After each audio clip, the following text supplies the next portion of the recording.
Muri Zimbabwe tinokuchingamidzai zvekare kune chimwe chirongwa pano paZim Facebook Secrets and Confessions. Tadzoka zvekare nemamwe messages. Regedzai tibva tapinda mumamessages edu atadzoka takakubatirai.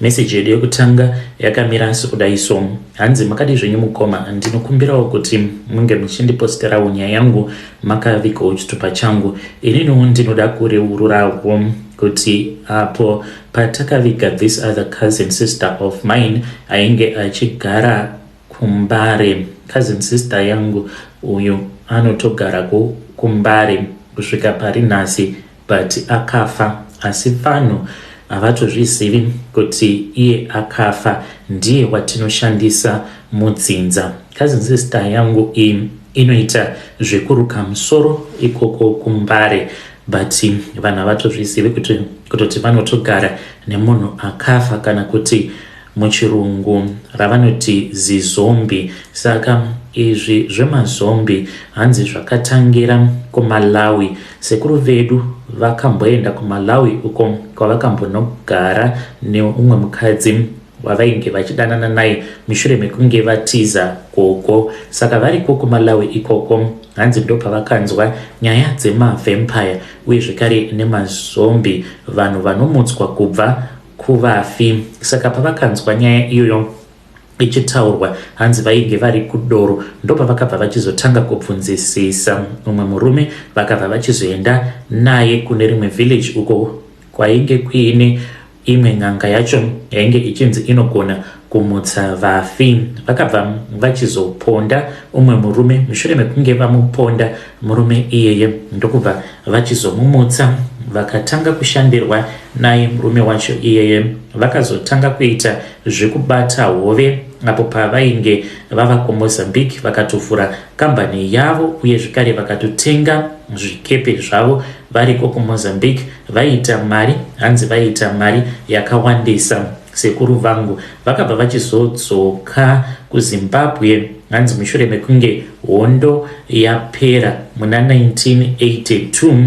Panova ndipo pakazozvarwa baba vangu mushure mekunge vadzoka kuno kuZimbabwe. Vainge vatova mupfumi, vaine mari yakawandisa. Vadzoka muZimbabwe vakaramba vachingoenderera mberi nemabasa avo. Vainge vachiti kana vashandi vavo zvikepe zvavo zvikabata hove kuMozambique, hove dziya dzainge dzichiunzwa muZimbabwe, hove dzakangosiyana-siyana, matemba, mabrim nezvakangosiyana-siyana. Then ndokubva vachizotanga mabutcheries avo. Vainge vava kupfuwa mombe uye zvekare nezvimwe zvipfuwo vachizoslota vachiendesa kumabutcheries avo.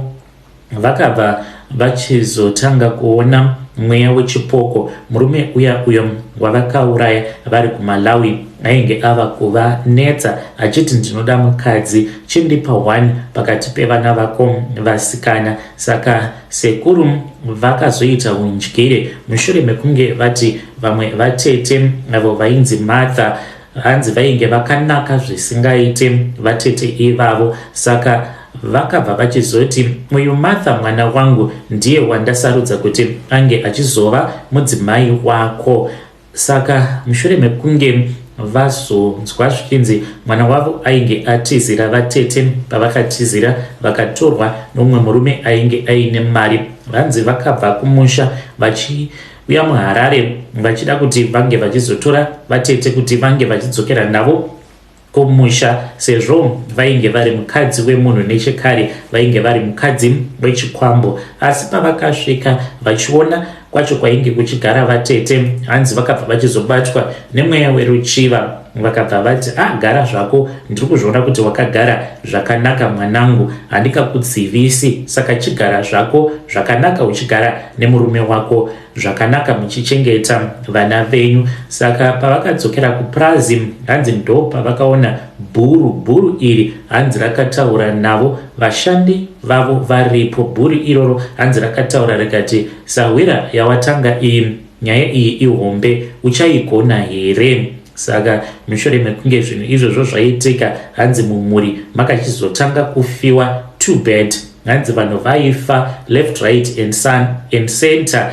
Then ndipo apo pavakazogara nemhuri yavo pasi, vakabva vachizo udza vana vavo nedzimwe hama dzavo kuti izvi ndo zvavainge vakaenda vakanoita kuMalawi, saka painge pachitoda kutogadzirwa kuitira kuti mweya uyu wengozi usazopedza dzinza. Saka baba vangu ivo ndivo vakazongoitawo munyama mweya wengozi ukabva wachizosarudza baba vangu. Mweya wengozi wasarudza baba vangu wakati mbeu yemurume uyu ndiyo yandiri kuda, ndinoda mbeu yake kuitira kuti ndinge ndichizosarudza pavana vaachazozvara. Izvi zvakatoitika baba vangu vachitori mwana mudiki, vasati vatombova netarisiro yekunzi vanganzi vatova nemusikana wavanodanana naye. Ndipo pakaitwa mhiko idzodzo dzekuti mbeu yababa vangu, asi mukuzonokura baba vangu vakazotanga kunamata, because amai vangu vainge vachinamata.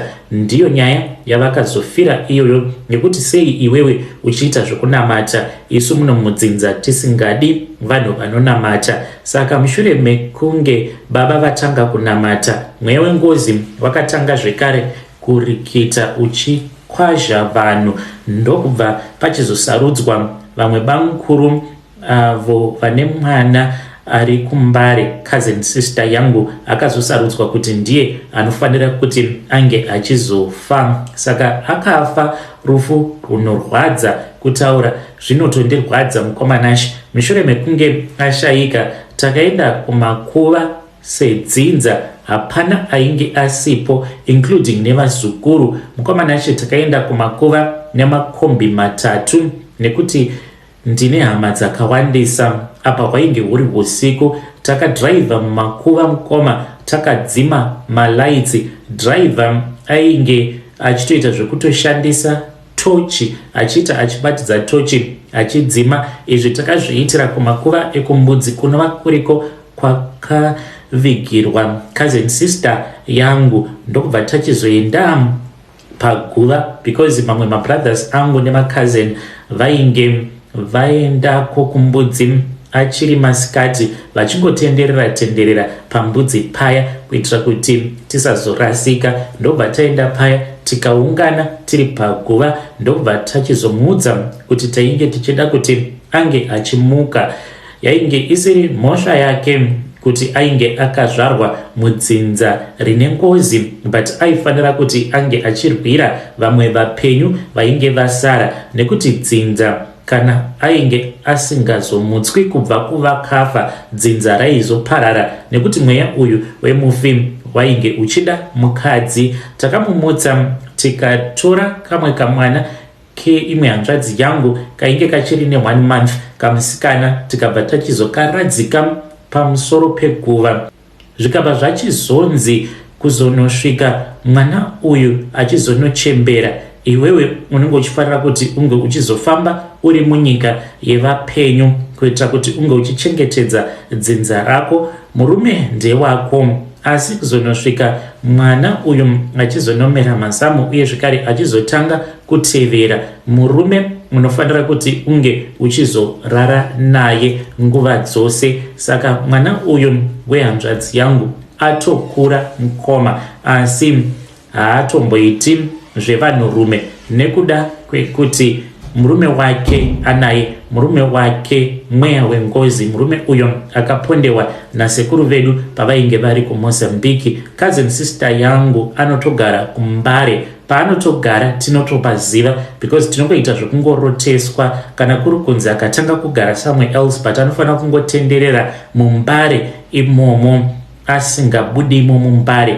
One amongst my relatives pane anotongorotesewa kuti pari zvino sisi vari kugara kwakati, ndivo vanototichengetedza kuzonosvika vachizononzi vachembera makore avo avainge vachifanira kuti vange vachirarama kana akwana.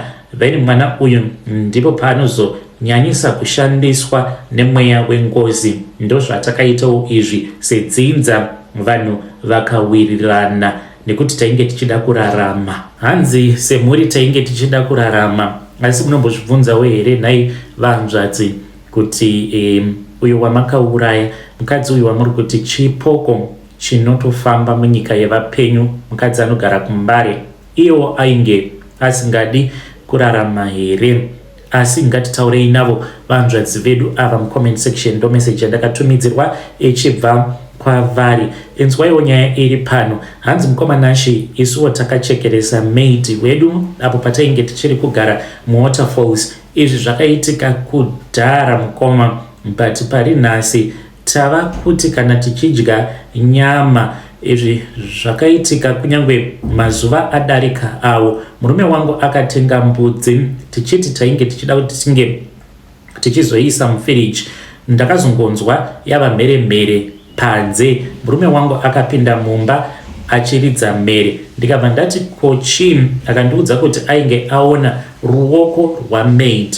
Maid wedu ainge aine kamwe kanecklace kake kaainge achifarira. Kanecklace aka aitombowanzo kukasungirira muruoko. Ndichiti zvauri kuita ndezvechibharanzi, sezvo tainge takangomunhongawo kumavillages iri nherera. Taingoti vanhu vasingazivi chirungu, necklace inomboiswa muruoko here. Saka paakati auraya mbudzi, paainge ovhiya mbudzi iya, ndipo paakabva achizoona kuti mainge muine necklace yainge irimo mukati mayo. Ndokubva adhonza. Akati achidhonza akabva aona ruoko rwamaid. Akandiudza kuti ndozvaainge asangana nazvo. Kwamanashi ndakafungidzira kuti zvimwe kuda murume wangu ainge achiona zvainge zvisipo. Pandakabuda panze, mbudzi iyoyo ndakaiona ichitofamba kutotiza. Mbudzi yainge yaurawa, mukoma yakatiza. Takangoisiyawo nekuti akaivhurira gedhi,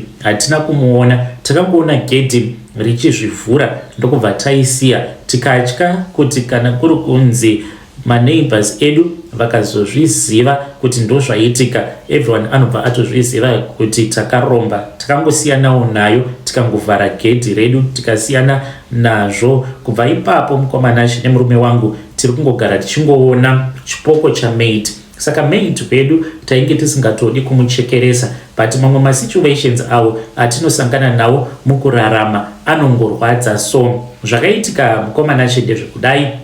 Nyamurume wangu tainge tichizvishandira. Murume wangu akabva ati ainge aine project iro raainge achida kuti ange achizoita. Saka project iri rainge richida mari. Akabva ati mukadzi wangu, mari pari zvino hatina. Zvandava kutoita ndezvekudai, ndava kutoenda ndinoita zvekukorokoza. Ndikabva ndati it is okay. Akabva achizoenda kwamutare vakanouya nema-emeralds avo. Vauya nema-emeralds mukoma, mufunge zvenyu.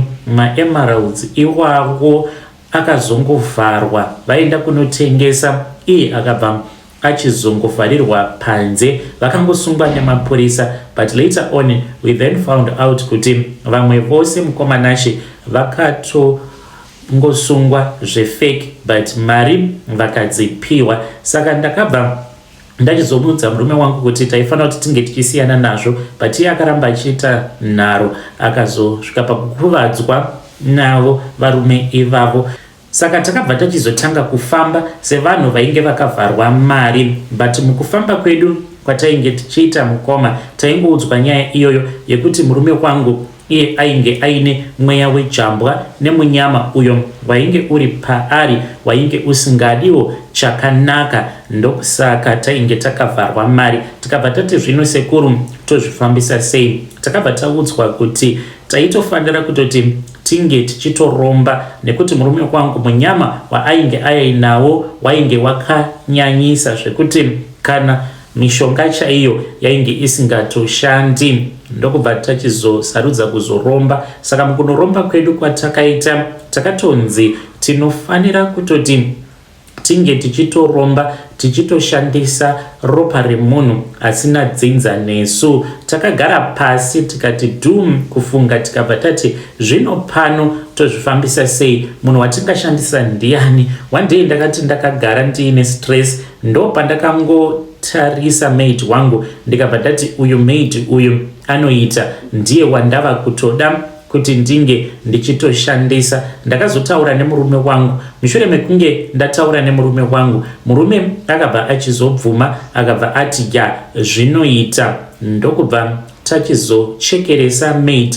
Kuchekeresa kwatakaita maid mukomanashi takashandisa imwe ng'anga, because ng'anga iyo kwacho kwatakaenda n'anga iyoyo yakatiudza kuti iyo haiiti zvekuchekeresa, inongoda ropa chete. Saka ropa munodeura pachezvenyu, then mobva machizongouya mobva maiudza kuti matodeura ropa. Saka takabva tachizotsvaka munhu akatiitira plani yacho iyoyo. Mushure mekunge maid wedu ashaika, takaenda neropa. Ropa riya iro ratakaenda naro kumba kwen'anga ndo rakazoshandisiwa rikazanganiswa nemamwe mafuta elaki. Mafuta awo akatanga kushandisiwa nemurume wangu. Mafuta awa akamashandisa kwenguva yakareba ndokubva tachizotanga kuita mari, sezvo murume wangu iye aiva munhu ainge achishanda. Vanhu vazhinji vakangofungidzira kuti inyashaudza Mwari, plus vanhu vainge vachiziva kwatainge takabva vainge vachingoti nekuvharwa kwavakamboitwa maemeralds ndokusaka Mwari azosarudza kuti vange vachizoitawo mari, because tainge toita mari yakawandisa tichienda kuna Botswana tichinohodha. Takasvika pakuita maflea markets ainge akawanda, aitosvika kuma 16 awo atainge tiinawo maflea markets muHarare. Tikazotenga imba kunoko kwatiri kugara, asi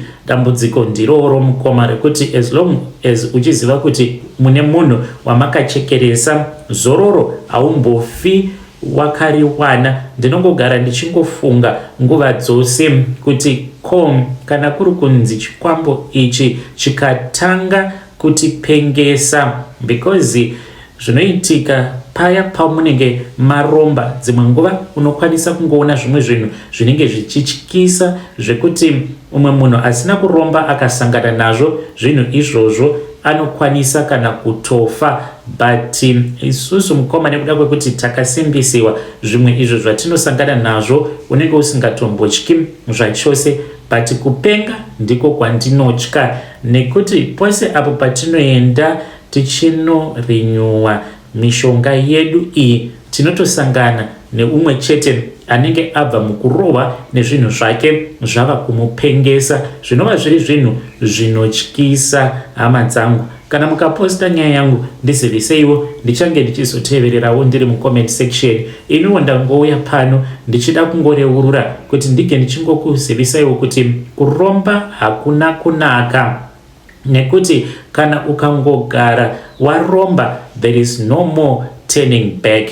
When you post my story, please tell me, I will be following through in the comment section. Muri Zimbabwe ndo message iyo yandakatumidzirwa ichibva kuna vanzvadzi vedu. Ngatizamei kuti tinge tichitaura navo vanzvadzi vedu ava mucomment section.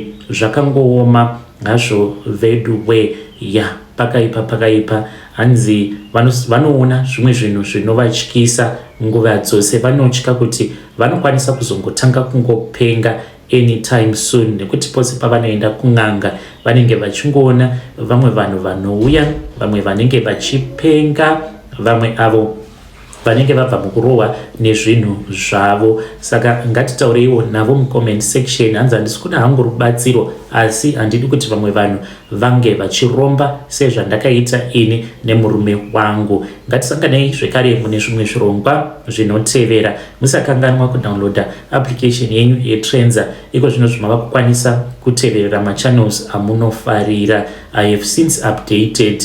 Another update will come. Let's hope kuti very soon munenge mava kukwanisa kana kupostawo kunyangwe mareels enyu chaiwo.